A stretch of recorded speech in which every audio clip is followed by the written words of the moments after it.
welcome back to my kitchen. I got a quick video for you guys today. It's another cast iron cornbread, but this one is jalapeno cheese. It is a cold, gray, nasty day outside, so I made a big old pot of chili, and I thought this would go really well with it, and why not show you guys how I make it. So first thing you're going to want to do is preheat your oven to 400 degrees and get your cast iron. And you're going to put a decent amount of either vegetable shortening, baking grease, whatever your choice of oil, something that can stand a high temperature, okay? And then you're gonna put your cast iron pan into the oven and let that shortening or baking grease or whatever get nice and hot while we make the batter. All right, so we're gonna go ahead and add our dry ingredients first. This is pretty much the same as my plain old regular cornbread recipe. You're gonna start with a cup of cornmeal.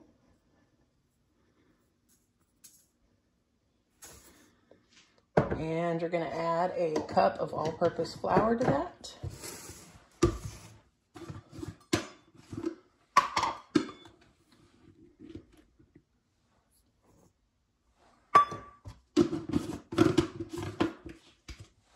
To the flours, I'm adding a little bit of sugar. You can add, a tablespoon, 2 tablespoons, no tablespoons. If you don't like your cornbread to have a little bit of sweetness, just leave the sugar out, okay? No big deal. To that, I'm gonna add a half a teaspoon of salt, half a teaspoon of baking soda, and 2 teaspoons of baking powder.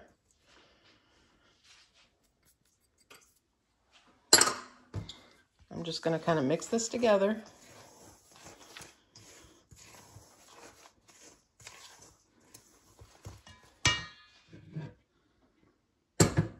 And then we'll add our wet ingredients. And then we're just gonna let our batter sit and thicken up. Let all of this cornmeal and flour absorb the liquid. Your batter gets thicker the longer you let it sit, until our pan is nice and hot.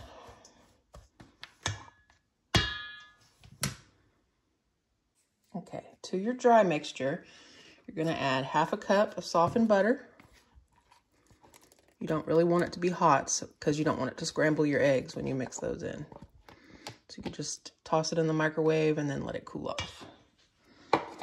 This is a 1.5 cups of buttermilk.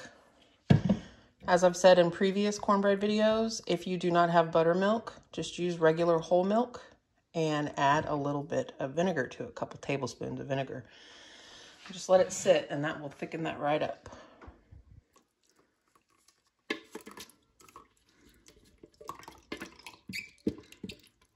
Add in our buttermilk. And we're going to add 2 eggs, 2 large eggs. And just to make this a little bit easier, I'm going to scramble them a little bit before I add them into my mixture. But you don't have to do that. That's just me being picky in particular.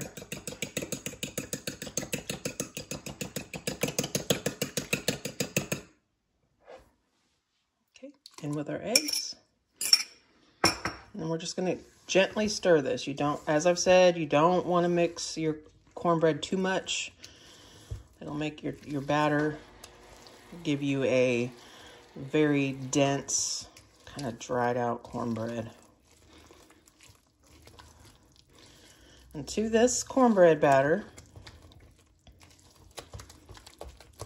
I'm going to add a good sized handful, maybe a cup or so, of shredded cheese.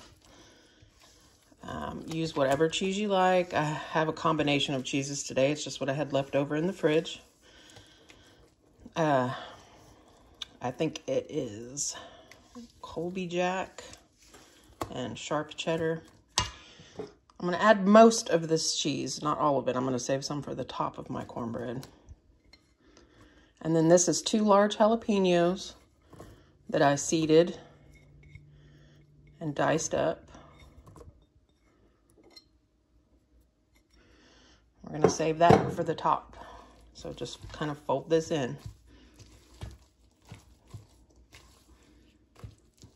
Now, normally this cornbread recipe would take about 20 minutes, but because there's cheese in it, the jalapenos will let off liquid as they're cooking. This one does take a little longer. It takes about 35 minutes. So that's it. While we're waiting for our pan to heat up, we're just gonna let this sit here and thicken up. Once my pan is hot, we'll move on to the next step. All right, our pan should be plenty hot now. It's been a few minutes. Having your oven already preheated really cuts down on the heating time for your cast iron. So to this hot oil, we're just gonna add our batter, and it should sizzle just like that.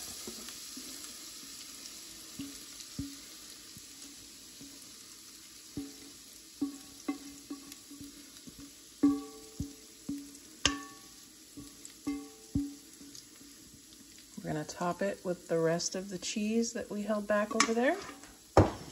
Just a little sprinkle. And whatever jalapenos were left in the bowl.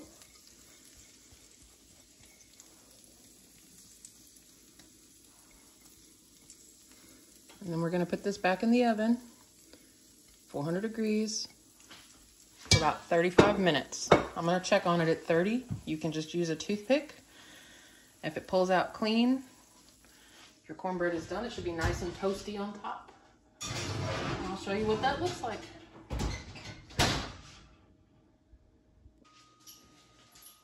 All right, guys, it's been 35 minutes. I did the toothpick test, and it came out clean. And this is what it looks like. You can add more cheese to the top if you prefer to have a, more of a cheese crust on the top, but that's it. It's simple, it's quick, and it's gonna go really good with this chili tonight. So if you guys are still here, I wanna thank you for watching. Leave me a comment if you think you might give this a try. And as always, I'll see you again next week.